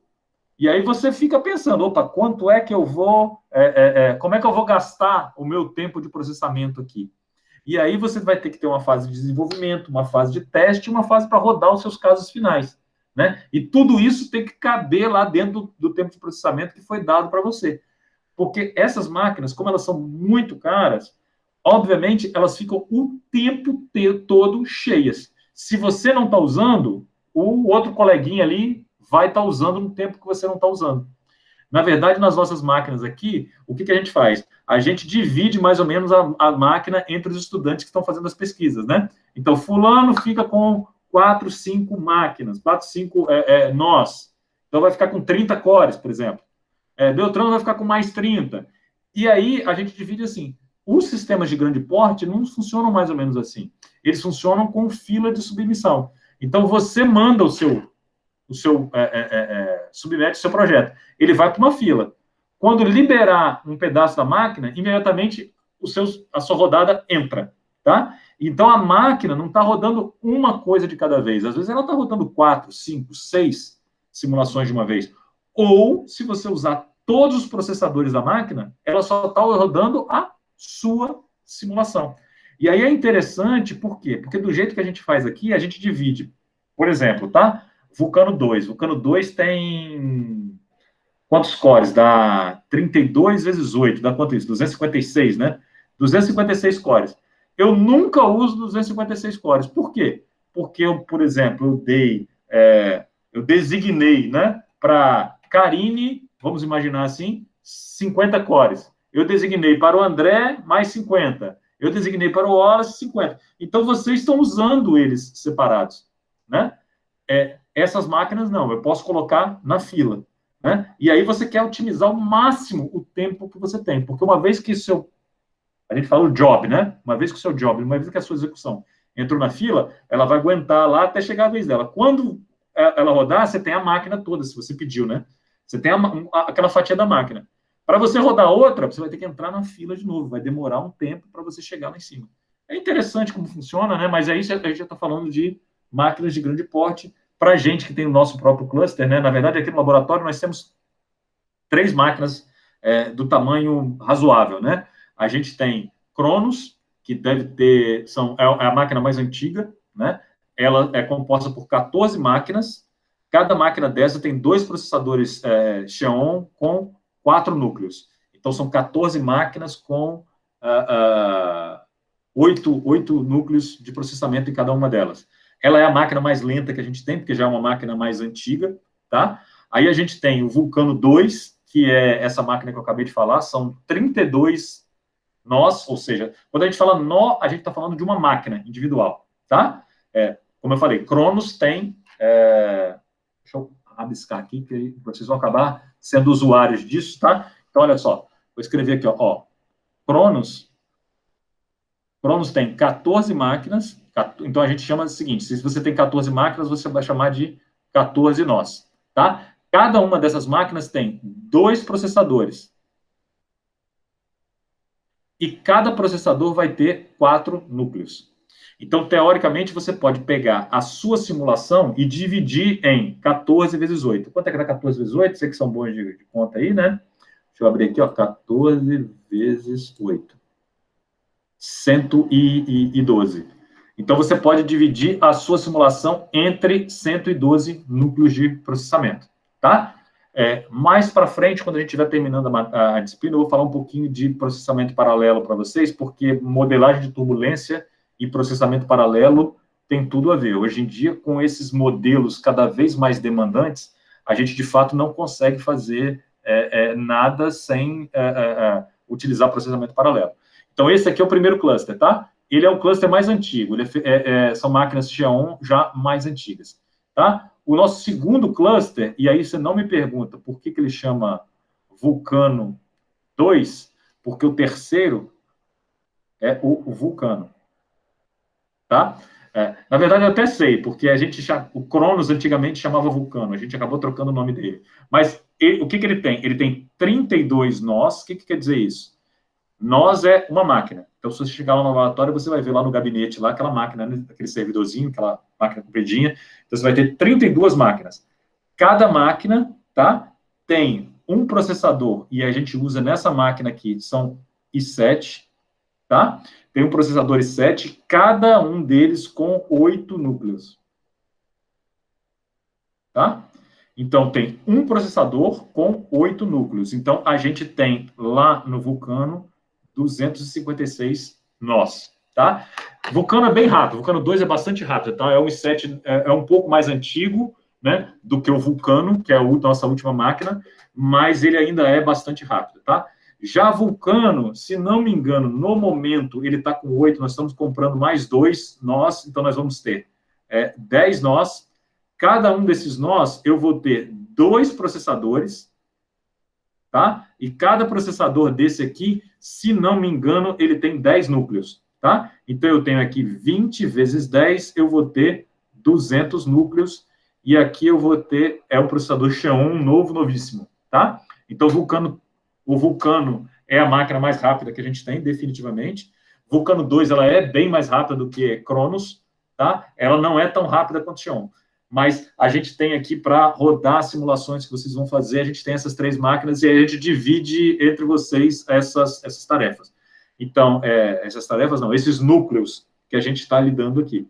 Basicamente, então, as máquinas, se vocês chegarem lá no laboratório agora, vocês vão ver, apesar de ter um monte de ar-condicionado, é quente pra caramba. Por quê? Porque as máquinas são o tempo todo cheias, todo mundo usando essas máquinas o tempo todo para rodar essas simulações que a gente está vendo aí.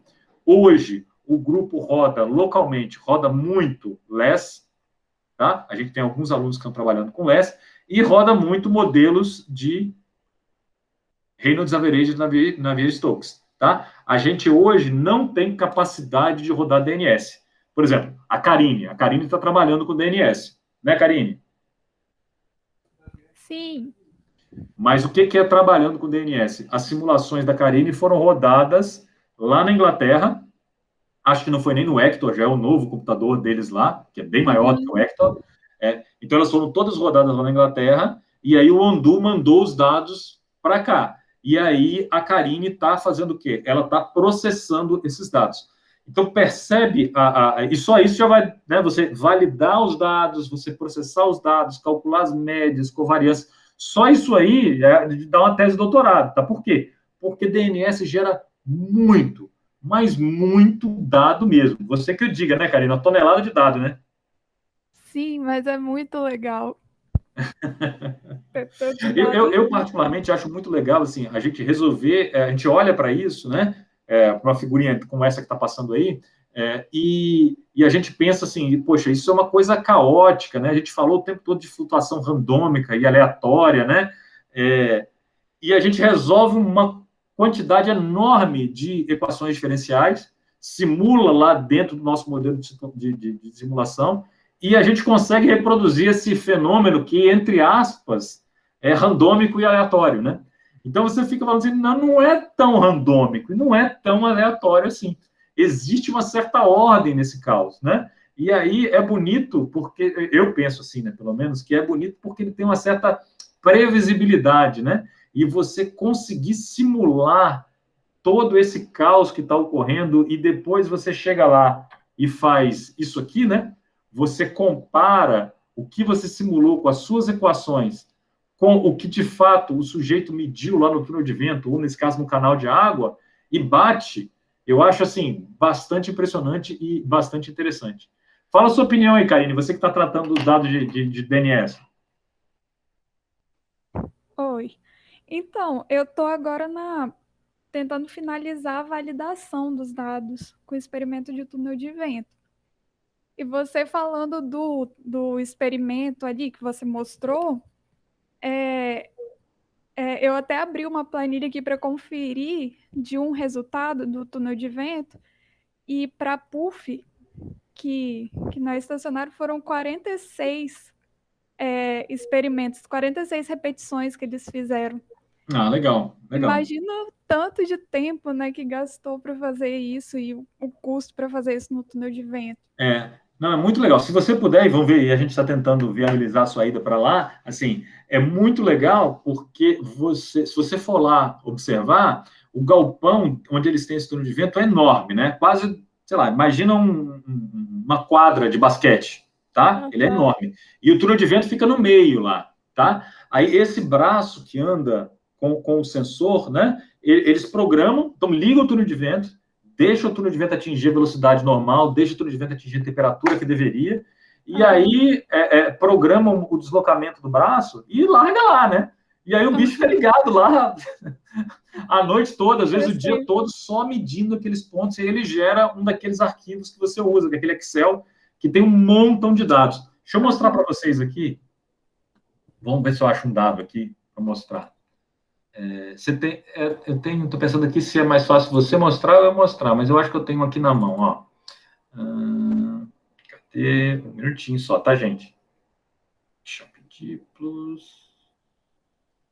O problema que eu estou encontrando agora é que eu fiz alguns gráficos iguais a esses daí. Você está na tela, com as repetições do DNS e as repetições do túnel. E estou vendo que o túnel de vento varia muito. Tipo assim, não é nada estacionário, ao longo do tempo varia, tipo assim, tem muitos outliers.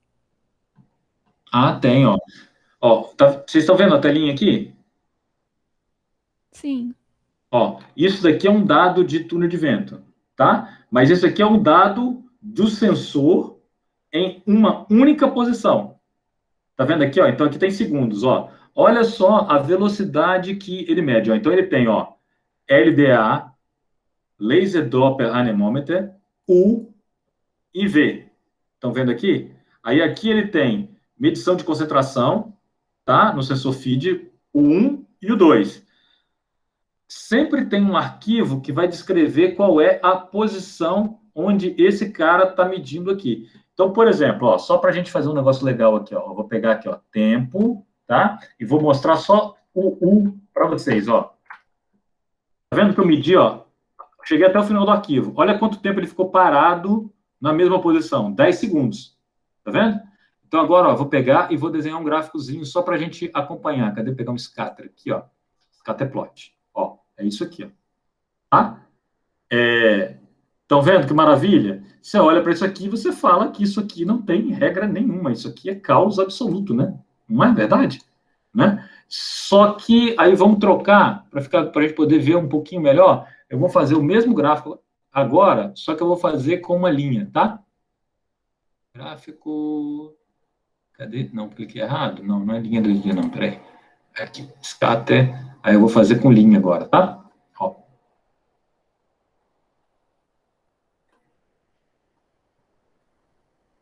Eu não entendi porque que tem essas linhas riscadas aqui. Também não. Peraí. Não, é porque às vezes no meio do caminho ele zera aqui, entendeu? Aqui, ó. Aqui, ó. Tá vendo?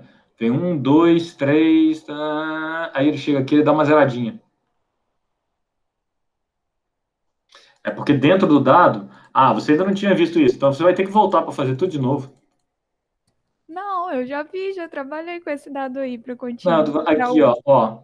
Na hora que você olhar aqui, ele vem até 9, aí depois ele zera e começa a contar tudo de novo desde o zero. Por isso que ele tem aquelas linhazinhas que... Aqui, ó. Aqui. Tá vendo aqui, ó? Ele faz umas 3 vezes, ó. Aqui, ó. 9, e aí depois 0. Tá vendo? Zerou aqui, ó. Então, por isso que dá aquelas linhazinhas bonitinhas. Ué, cadê meu gráfico? Ah, tá aqui. Tá vendo? Ele chega até o final e aí ele volta. Vamos pegar, em vez de pegar todos eles, vamos tentar pegar menos. Vamos diminuir a série. Vamos pegar uma série pequenininha só. Eu botei 222, ó.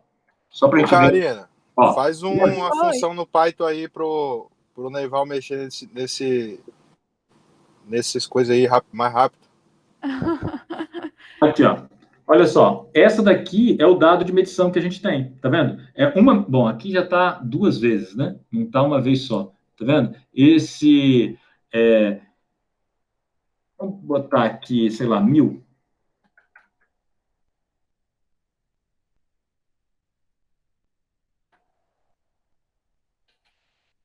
Essa aqui é a nossa série, tá vendo?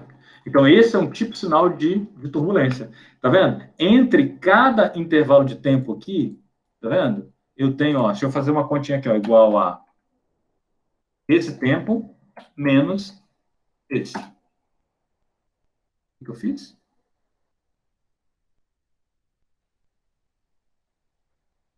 O intervalo de tempo entre um e outro, eu fiz uma continha errada aqui, né? Vamos lá. Ah, tá, é porque é A. Só para vocês verem a frequência do equipamento. Ó, é 0,006. Então, eu tenho uma medição a cada 0,006 segundos. Tá vendo? Então, ou seja, a frequência do equipamento, ela vai ser igual a 1 dividido por isso. Ou seja, 150 Hz. Eu faço 150 medições por segundo. E aí eu tenho esse tipo de curvinha aqui. Tá vendo? É bastante interessante, né? Agora, a quantidade de dados que você tem para tratar, ela é enorme. Então, você imagina, esse aqui é um experimento. O experimento, ele vai te dar dados só nos pontos de medição, aonde você mediu, tá? Eu posso ter, por uma simulação de DNS, eu tenho esses mesmos dados, tá? Só que agora, eu, em vez de estar falando de um ponto, eu vou estar falando de cada um dos meus pontos, pontos nodais. Então, eu tenho isso aqui vezes 128, vezes 128, vezes 128, tá? A ideia, então, eu vou crescendo, né, exponencialmente o volume de dados. Então, você acaba com 2 teras, 3 teras de dados. Ó, esse que eu plotei era o dado de B, né, que é a velocidade U. Se eu plotar a velocidade V, ela está aqui. Eu posso plotar agora a concentração no mesmo ponto, que é o B. Tá aí. Tá vendo aqui, ó? É bastante interessante, porque quando você olha a série, você vê diversos momentos como esse aqui, ó. Tá vendo que parece que desligou a fonte, mas depois volta? É justamente aquele momento onde a fonte a pluma está passando em cima do sensor, depois a pluma vai lá para o outro lado, e aí a concentração fica o quê? Fica 0. Daí a pouco ela volta de novo. Isso é bastante interessante. Aí, vocês que vão estar, né, fazendo simulação de túnel de vento, né, vocês vão ter dados como esse para tratar, então vocês vão precisar fazer um bocado de trabalho, que é esse trabalho que a Karine está fazendo agora, que é o trabalho justamente de tirar médias, calcular as variâncias, calcular covariâncias, calcular os fluxos, validar, principalmente, né, tá? Que é comparar, ter certeza que aquilo que você mediu é aquilo que está correto mesmo. E o pessoal que faz simulação numérica, o primeiro grande passo é esse trabalho de comparar com dados experimentais. Então, você vai pegar o seu modelo e tentar comparar ele com dados experimentais para mostrar que ele está funcionando de maneira mais adequada possível, né? Eu vou mostrar alguns exemplos desses mais para frente, a gente vai poder ver todos esses casos, né? E aí vocês vão conseguir acompanhar de maneira mais interessante cada uma dessas etapas. De vocês, quem é que já tem experiência com rodar modelo de turbulência, rodar modelo de CFD? Eu sei que o André tem, né? Quem mais tem? Bom, Karine, claro, né? O mestrado dela foi nessa linha. Quem mais?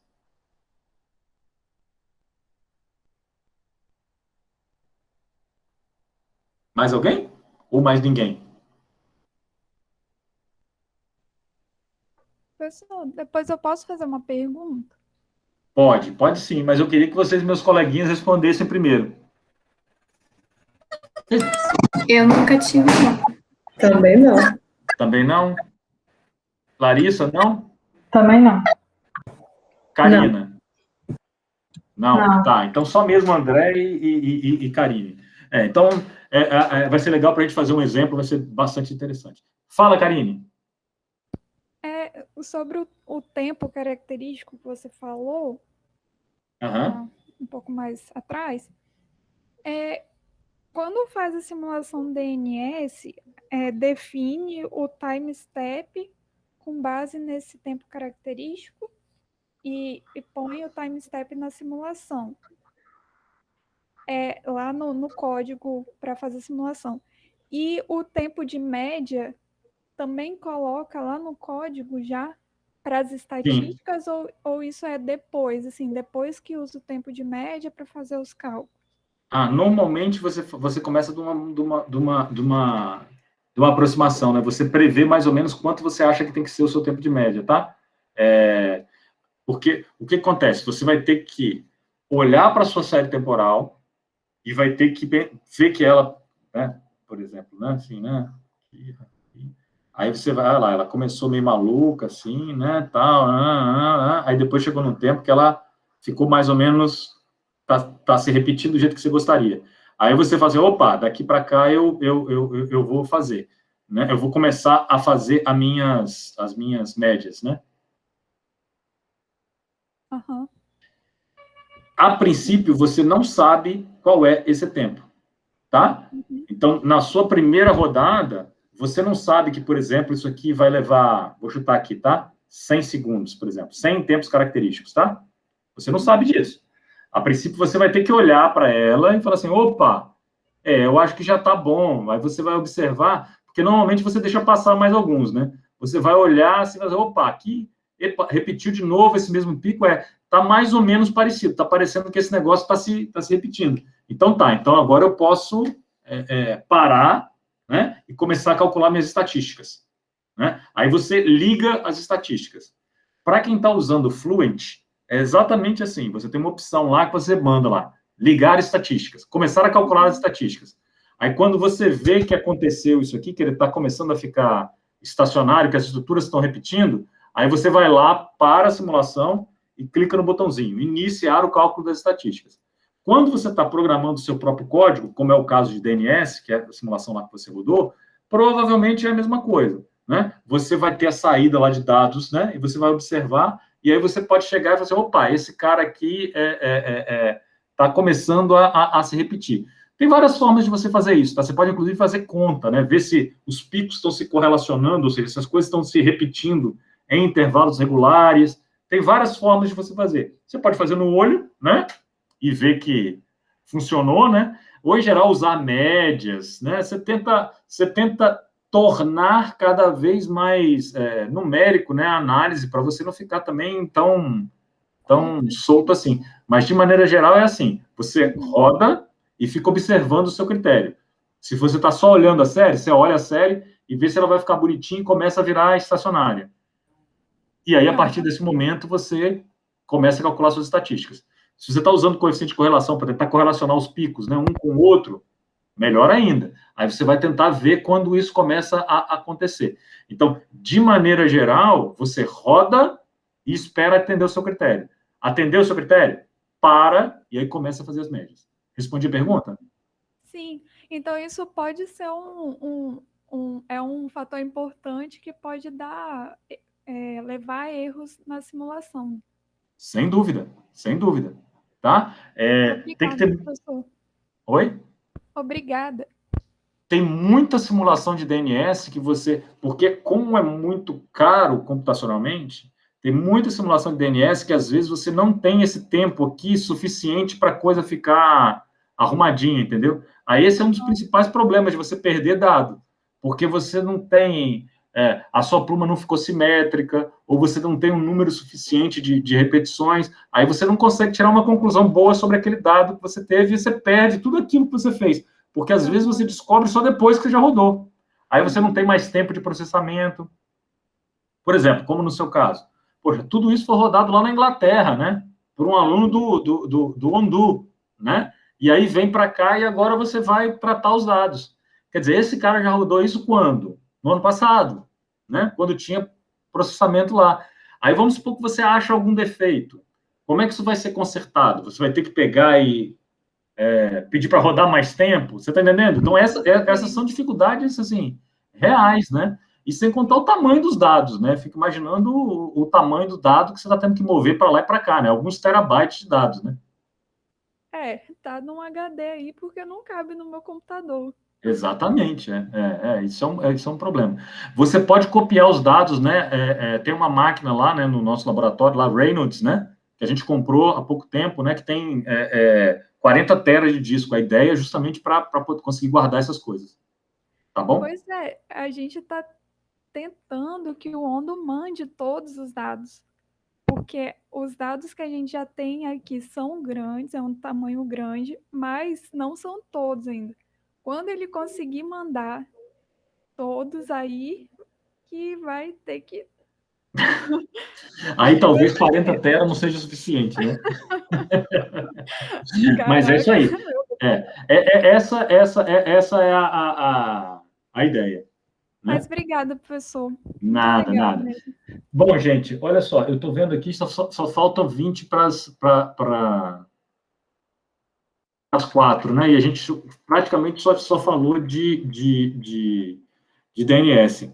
Eu acho que eu vou deixar para começar na aula que vem, então, a gente fala de runs, né? E aí depois, se a gente conseguir terminar, na aula seguinte a gente fala de less, tá? Basicamente, a gente já conversou bastante sobre runs, vocês até tiveram que fazer, eu pedi para vocês fazerem aquela dedução, né?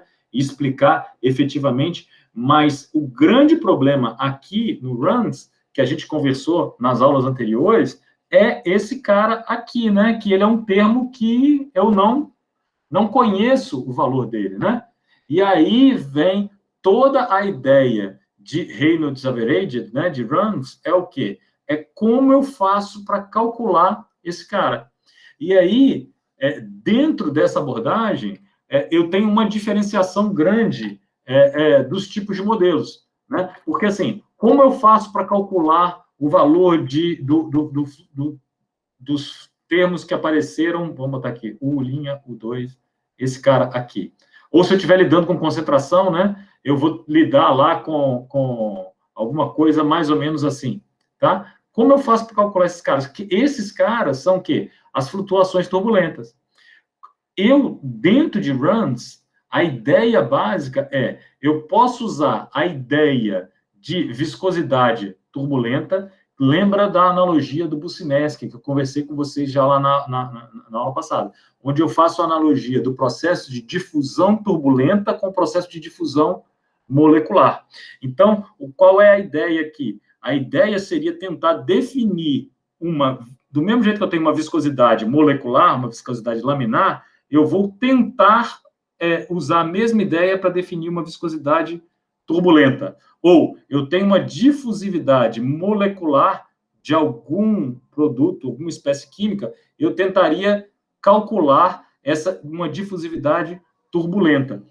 Então, eu tenho um grupo de modelos que vão se basear na ideia de viscosidade turbulenta e outro grupo de modelos que não vão fazer isso. Outro grupo de modelos que, de fato, vão tentar resolver as equações para U', U', U',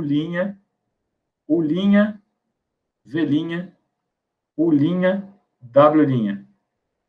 U', opa, não, U', V' eu já escrevi. Opa, desculpa. Aí vem V', médio, V', W'. E, por último, W'. Então, eu vou ter 1, 2, 3, 4, 5, 6 incógnitas, que ou eu resolvo desse jeito, ou eu crio 6 equações diferenciais para esses caras. E aí são os modelos para o quê? Os modelos diferenciais baseados em tensões de Raymonds, tá? São 2 grandes grupos. De maneira geral, esse grupo aqui, ele é mais preciso, e esse grupo aqui é menos preciso. Esse grupo aqui, mesmo dentro desse grupo aqui, eu tenho diversas formas de calcular essa viscosidade turbulenta. Eu posso usar uma equação algébrica, eu posso dizer que ela é constante, eu posso calcular uma equação algébrica. Uma equação algébrica é uma equação normal sem ser equação diferencial. Aí eu vou chamar isso de modelo de 0 equações, porque não tem que resolver nenhuma equação diferencial. Eu posso resolver uma equação diferencial para tentar calcular essa viscosidade turbulenta. Ou a forma mais comum, a forma mais usada atualmente é usar 2 equações diferenciais para tentar resolver. Eu tento definir aqui 2 variáveis, K e epsilon, e tento usá-las para calcular o valor da viscosidade turbulenta. Esse é o modelo que hoje é o mais utilizado dentro de mecânica dos fluidos computacional para simular turbulência. Por quê? Porque o esforço computacional é muito baixo, tá? Ele é bastante baixo comparado com o LES ou com o DNS, por exemplo. E os resultados são muito bons. Aí você vai falar assim, mas a seta sempre é tão bom quanto o DNS? Não. Tem diversos casos onde não é tão bom assim, entendeu? Mas, por exemplo, em escoamentos industriais, eu estou querendo otimizar um processo industrial, otimizar um forno, grande parte desses estudos, eles são feitos com o modelo KY, que é o mais utilizado. Agora, tem uma série de outros estudos, principalmente dentro do meio acadêmico, que KY não é suficiente. Eu vou mostrar para vocês quais são essas situações, eu vou mostrar quando eu posso utilizar com mais segurança, quando eu não posso utilizar com tanta segurança, quais as situações onde eles são mais aplicáveis e menos aplicáveis. Mas eu vou deixar para falar isso na próxima aula, tá bom, gente?